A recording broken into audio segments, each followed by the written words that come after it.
ये कहानी एनी की है। एक 25 साल की ब्रिटिश जर्नलिस्ट जो पैरानॉर्मल इन्वेस्टिगेशंस पर बेस्ड एक डॉक्यूमेंट्री शूट करने के लिए लंदन आई थी। उसने सुना था कि लंदन का एक फेमस और luxurious antique hotel Langham hotel haunted है। कई साल पहले एक डॉक्टर और उसकी वाइफ हनीमून मनाने आए थे। वो दोनों उस होटल के रूम 333 में रुके थे, पर उस डॉक्टर ने उस होटल रूम के अंदर पहले अपनी वाइफ का मर्डर किया और फिर खुद को भी मार डाला। कहते हैं कि तब से रूम 333 में उस डॉक्टर की आत्मा भटकती है। लेकिन एनी की सोच लॉजिकल और एविडेंस बेस्ड थी। उसने अपने करियर में कई बार ऐसे केसेस इन्वेस्टिगेट किए थे जहां उसने कई छोटी और फेक हॉन्टेड लोकेशंस का सच दुनिया के सामने रखा था। उसने सोचा कि वो रूम 333 के इस राज का पता खुद लगाएगी। उसका प्लान था कि वो वहां एक रात गुजारेगी और फिर बाकी केसेस की तरह आगे बढ़ जाएगी। लेकिन उसे नहीं पता था कि ये उसकी जिंदगी का सबसे खौफनाक एक्सपीरियंस होने वाला है। लांगम होटल के मेन एंट्रेंस से चेक इन डेस्क तक का रास्ता सॉफ्ट कारपेटेड फ्लोरिंग और बेहद बड़ी बड़ी पेंटिंग से भरा हुआ था। अपने एक हाथ में एक सूटकेस और दूसरे हाथ में एक कैमरा बैग लेकर एनी रिसेप्शन पर पहुंची। रिसेप्शनिस्ट ने उसे एक बड़ी सी स्माइल दी, लेकिन जब एनी ने रूम 333 के लिए अपना बुकिंग कंफर्मेशन दिया, उस रिसेप्शनिस्ट का चेहरा एक पल के लिए सुन सा पड़ गया। उसके हाथों का मूवमेंट रुक गया।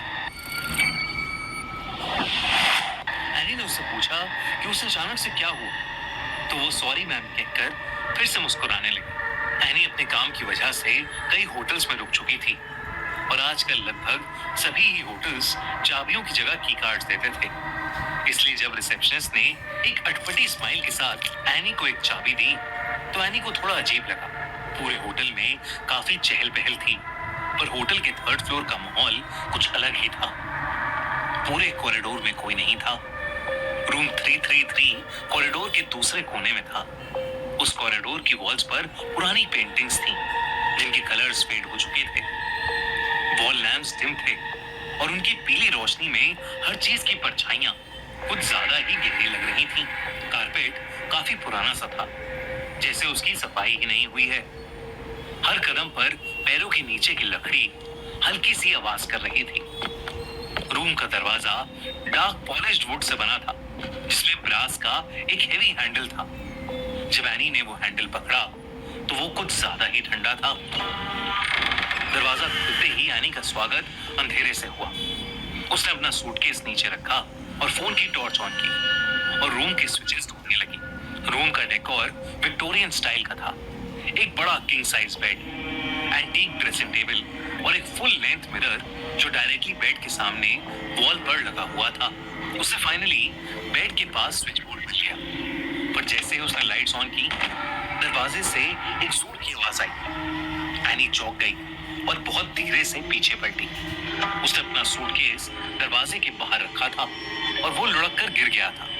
उसने सूटकेस बेड के पास रखकर अपना कोट उतारा, बैग अनजिप किया और अपना रिकॉर्डिंग सेटअप निकालना शुरू किया। हर चीज सिस्टमैटिकली, पहले ट्राइपॉड, फिर कैमरा और फिर माइक सेटअप कर दिया। शाम ढल चुकी थी और रात होने लगी थी। एनी ने अपने लिए एक सैंडविच ऑर्डर किया और कमरे के कोने में पड़े सोफे पर आराम से बैठ गई। नवंबर का महीना था, इसलिए एनी को थोड़ी सी ठंड लग रही थी। उसने अपने रूम की फायरप्लेस में एक छोटी सी आग जलाई और अपने लैपटॉप पर होटल रूम की गोस्ट साइटिंग्स पर रिसर्च करने लगी। उसका प्लान सिंपल सा था। वो उस रात रूम को रिकॉर्ड करेगी और अपने एक्सपीरियंस को रिव्यू करेगी। उसने सारा इंतजाम कर लिया था। कैमरा रोलिंग था, माइक ऑन था और एनी इंटरनेट की दुनिया में खो चुकी थी। उसे भी पता नहीं चला कि कब उसकी आंख लग गई। कुछ देर बाद एनी के दरवाजे पर एक नॉक हुई और एनी की नींद खुल गई। नींद में एनी को कुछ समझ नहीं आया, पर तभी वो नॉक की आवाज फिर से आई। इस बार एक आदमी की आवाज के साथ, योर रूम सर्विस मैडम। लेकिन एनी ने तो सिर्फ एक सैंडविच मंगवाया था जो बहुत पहले ही डिलीवर हो गया था। कंफ्यूजन में एनी उठी, शायद किसी और का ऑर्डर उसके रूम में आ गया था। एनी ने दरवाजे के पीप होल से बाहर देखने की कोशिश की। बाहर एक बटलर खड़ा था, उसके हाथ में एक ट्रे थी जिस पर एक प्लेट रखी थी और वो एक बड़ी सी लिड यानी एक ढक्कन से कवर्ड थी। तो एनी ने दरवाजा खोला और उस बटलर से कहा कि उसने कुछ ऑर्डर नहीं किया है, पर उस बटलर ने कहा कि वो एनी का ही ऑर्डर है और उसने ये कहते ही प्लेट के ऊपर से लिड हटाई, जिसे देखकर एनी के होश उड़ गए। उस ट्रे के ऊपर एक प्लेट थी और उस प्लेट पर एनी का कटा हुआ सर रखा हुआ था। वो देखकर एनी की चीख निकल गई और पल भर के लिए उसकी आंखें बंद हो गईं। जब एनी ने फिर से आंखें खोली तो वो बटलर हवा में कहीं गायब हो गया था और पूरे कॉरिडोर में उसके अलावा कोई नहीं था। एनी को कुछ समझ नहीं आया। एनी ने तुरंत अपने रूम का दरवाजा बंद किया और अपने कैमरे की रिकॉर्डिंग चेक करने लगी और उसके कैमरे का कार्ड करप्ट हो गया था। ये कैसे पॉसिबल था? सेटअप के टाइम एनी ने सारे डिवाइसेस क्रॉस चेक किए थे। उसने अपना वॉइस रिकॉर्डर चेक किया, उसमें भी कुछ रिकॉर्ड नहीं हुआ था, ना ही नॉकिंग की आवाज और ना ही उस बटलर की, सिर्फ दरवाजा खुलने और बंद होने की और एनी के चीखने की आवाजें रिकॉर्ड हुई थी। उस समय रात के 1 बज रहे थे। फायरप्लेस में आग अब भी जल रही थी और उस कमरे की ठंड बढ़ती ही जा रही थी। एनी को कुछ समझ नहीं आ रहा था, इसलिए वो बेडरूम में गई और अपना मुंह पानी से धोने लगी। तभी उसे अपने सामने शीशे में कुछ बेहद भयानक दिखा। उसके ठीक पीछे एक डरावना सा आदमी खड़ा था जिसके लंबे लंबे नाखून थे। ऐसा लग रहा था कि उसका चेहरा सड़ चुका है। उस आदमी ने विक्टोरियन एरा के कपड़े पहने हुए थे जो जगह जगह से फटे हुए थे। ऐसा लग रहा था कि वो वही डॉक्टर है जिसकी कहानी एनी ने पढ़ी थी। उसके हाथ एनी की ओर बढ़ने लगे, मानो वो एनी का गला दबाने वाले हो। लेकिन एनी जैसे ही पलटी, उसने देखा कि वहां कोई नहीं है।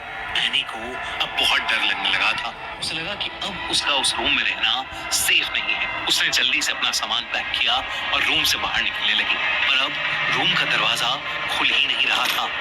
ऐसा लग रहा था कि जैसे किसी ने एनी को उस कमरे के अंदर लॉक कर दिया है। तभी उस रूम 333 की सारी लाइट्स फ्लिकर करने लगी। उन फ्लिकरिंग लाइट्स में एनी को वो भयानक आदमी फिर दिखाई दिया।